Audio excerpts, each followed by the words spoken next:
Hey, everybody. Welcome back to a Case of the Mondays. This monthly live stream that I do, along with another live stream that I do on the first Sundays of every month called the Sunday Go to Meeting live stream. This one we look at, it's just an opportunity for me to share a few more thoughts other than what I post on my YouTube page in shorts and what have you, on social justice through the lens of politics, economics, and the media. So just what can we say? I was talking to a friend and colleague of mine that it's kind of like I could pick almost 10 stories from every single day of the craziness that's happening here in the great grand old United States of America. But I want to draw attention to a few things on this live stream, and then what I'm hoping for down the road as well is that this space, if you want to subscribe to the channel, turn on your notifications so that way you'll know when these are happening, or even put it in your calendar. It's always going to be the third Thursdays of every month at 7 p.m. Pacific Standard Time. And over time, whether it starts with just one or two people, which is all great, and it grows to others, fine by that as well, fine by me. But also just want to create a space where those of us who are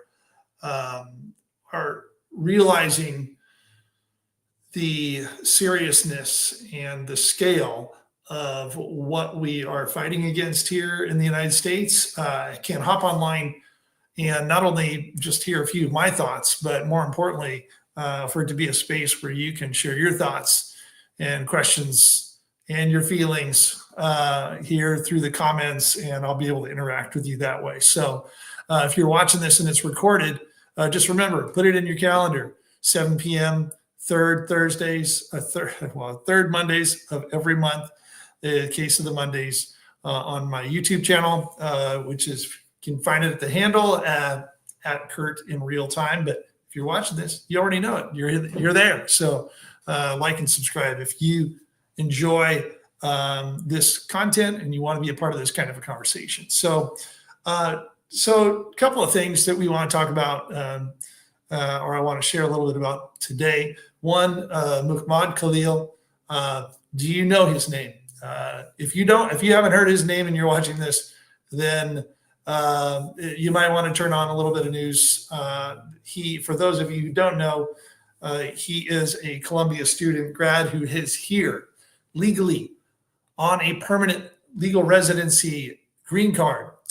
And he was doing nothing other than expressing his First Amendment rights in participating over the course of this last year in the protests that were happening around the ongoing genocide in Gaza.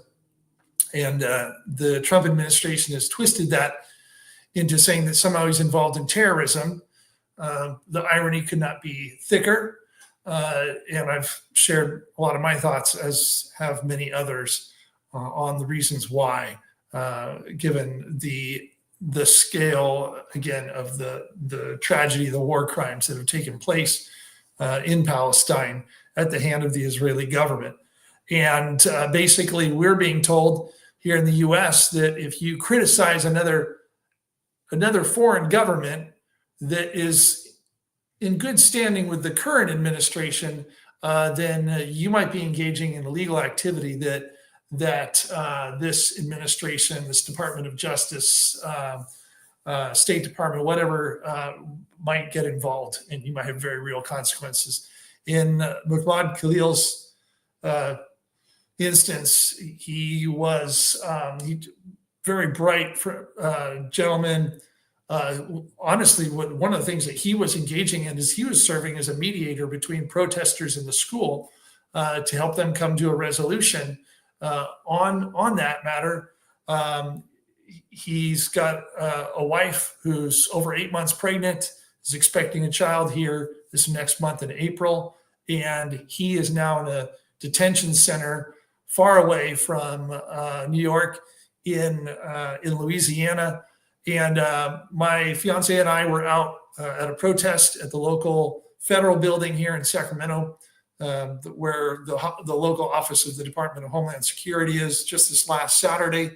And I just want to encourage you, if you care about and want to and value living in a country or in a society where you do have the freedom to express your opinions and ideas, not threats of that you're going to cause somebody harm, not vandalizing property per se. There's already laws on the books for those kind of things. But if you just want to express your opinion, even if and especially if it's contrary to the policies of politicians in charge, you better really seriously consider about using your voice and your presence to stand up for this gentleman, this couple.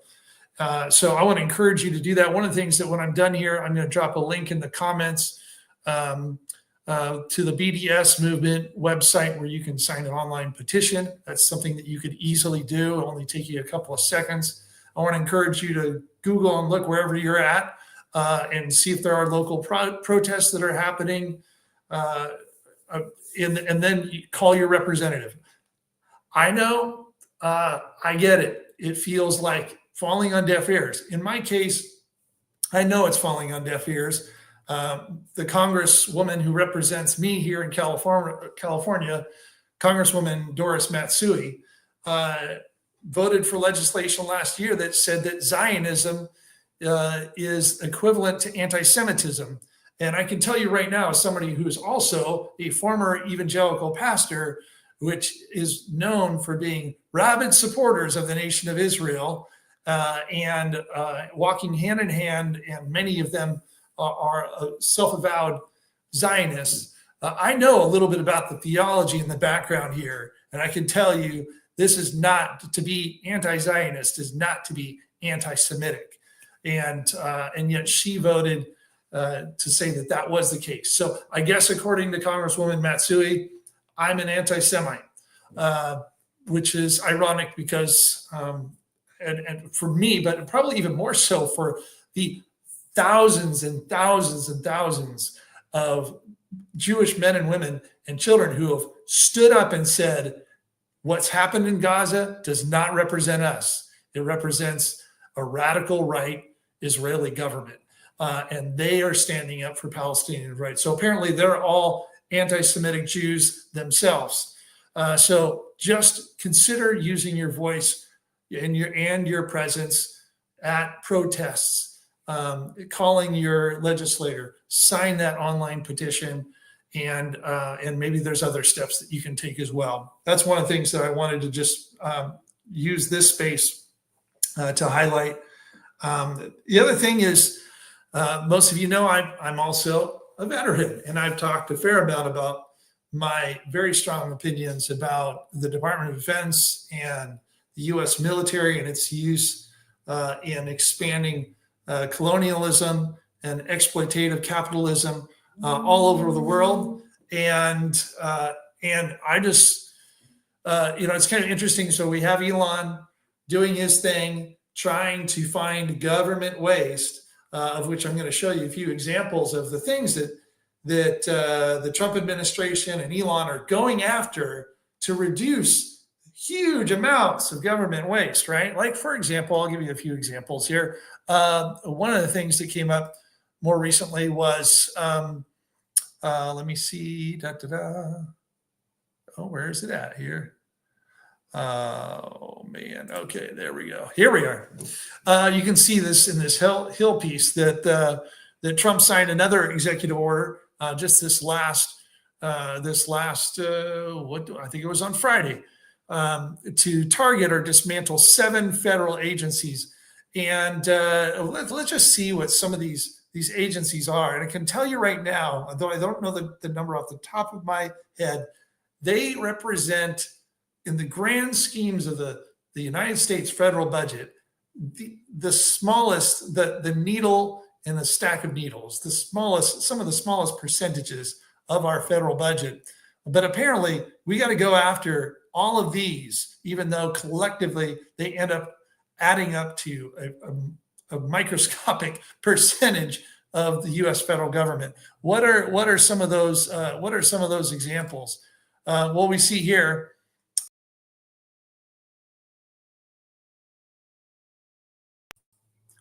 We see here that the president targeted the U.S. Agency of Global Media. Okay, that's the Voice of America parent company.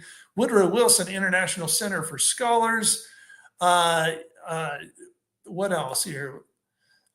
He also dismantled the United States Interagency Council on Homelessness, which aims to prevent and end homelessness in the U.S. That's a horrible thing. We should definitely be stripping them of their funding and of their work. Federal Mediation and Conciliation Service, an agency focused on preventing, minimizing, and resolving work stoppages in labor disputes.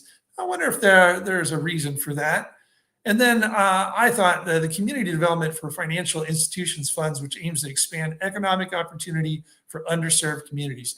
As somebody who spent the last, I would say, better part of 6 years working in financial empowerment here with low-income communities in Sacramento, I can tell you that the work of these kind of organizations are really critical to building financial capacity in minority and poor communities. And yet we're going after these institutions.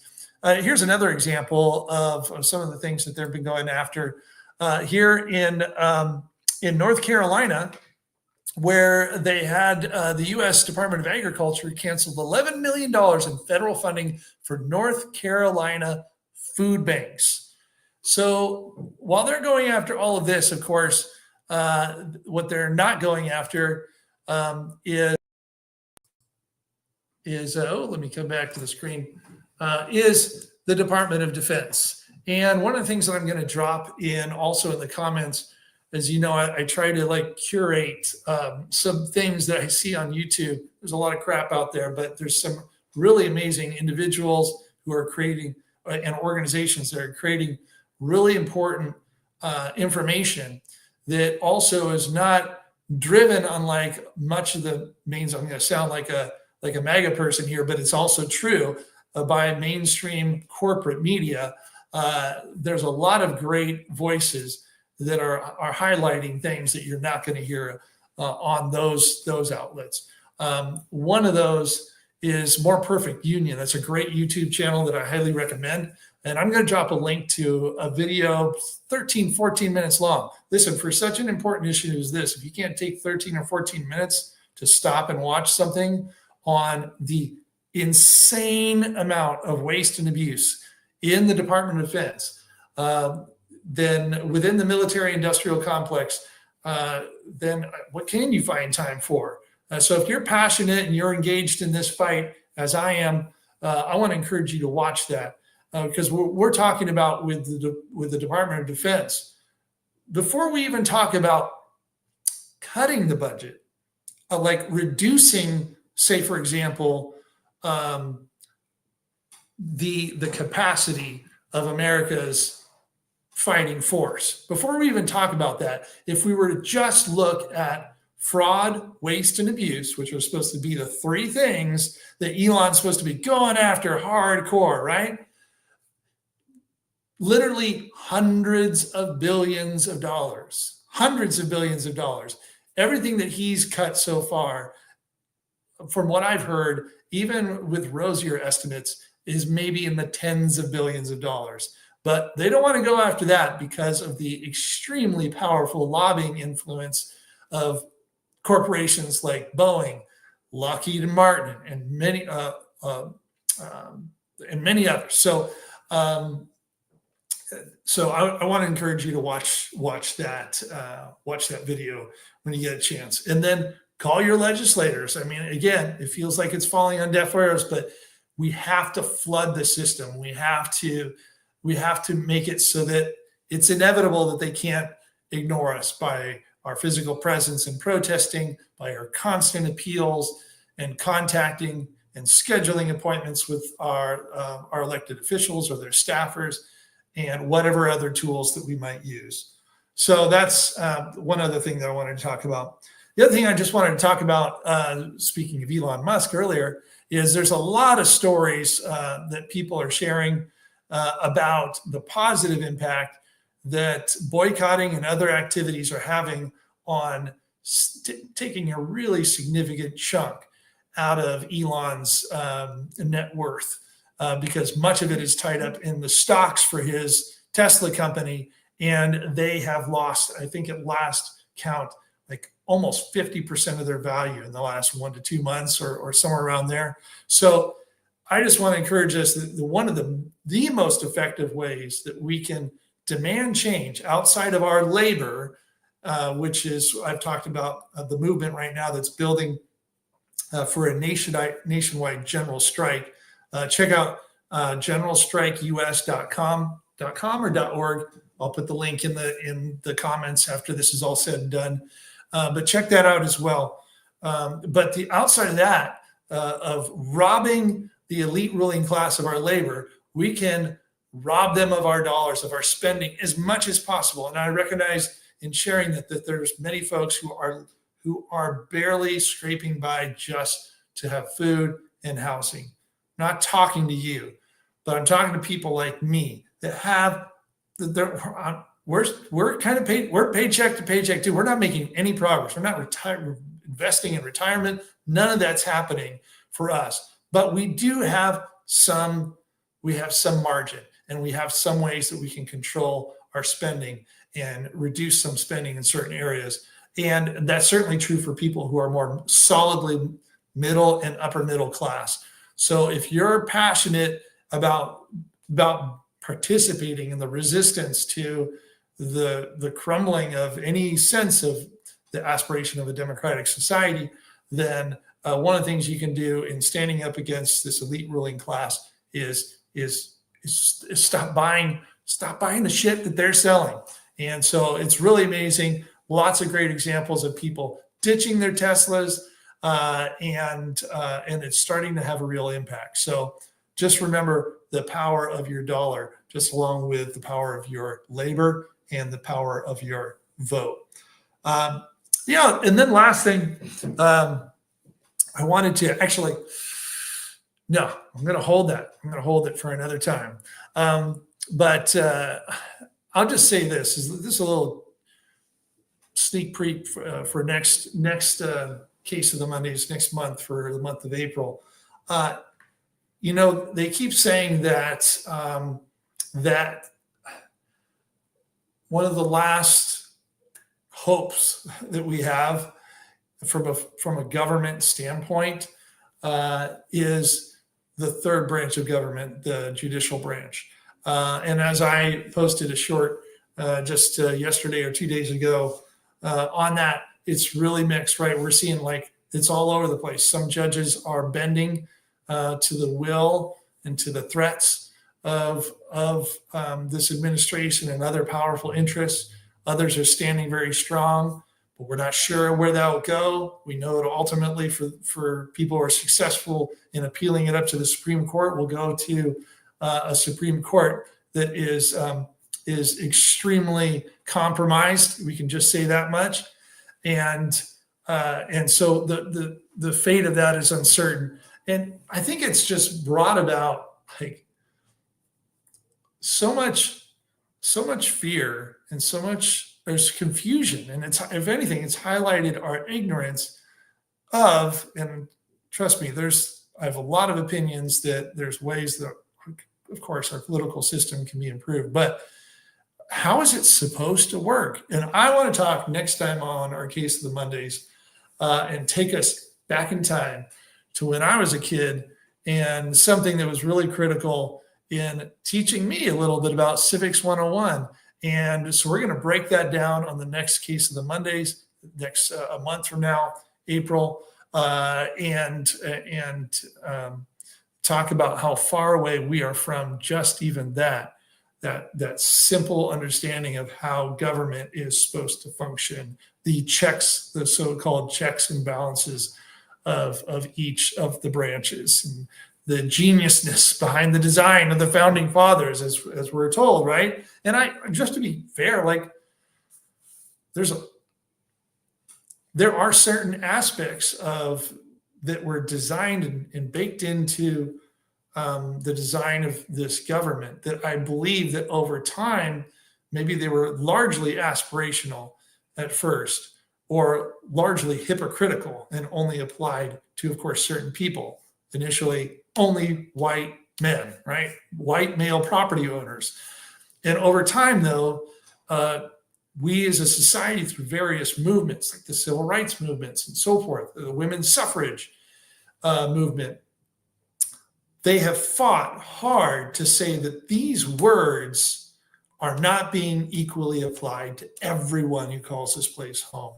And so they fought really hard to say that we need to honor this process. We actually need to be true to the words that were set forth by the founding fathers. And so we're going to take a look next time at one of these videos that I think I watched it earlier today. I'm like, oh man, how far we have come. So anyways, that's it. Those are the only thoughts that I want to share for this Case of the Mondays. For those of you who watch this, I really appreciate you giving me a little bit of your time. And I hope that you are doing well wherever you are. You're staying strong. You're staying encouraged. I get it. I feel very discouraged every day in very substantial ways. And yet I'm trying to steel myself and be resolved and remember above all things the courage and the strength of those particularly minorities, oppressed minorities who have overcome so much, and just thinking and drawing upon their inspiration to find courage and resiliency to join them yet again in fighting for hopefully a more free and equitable and safe world. So until next time, have a great rest of your Monday evening. Right.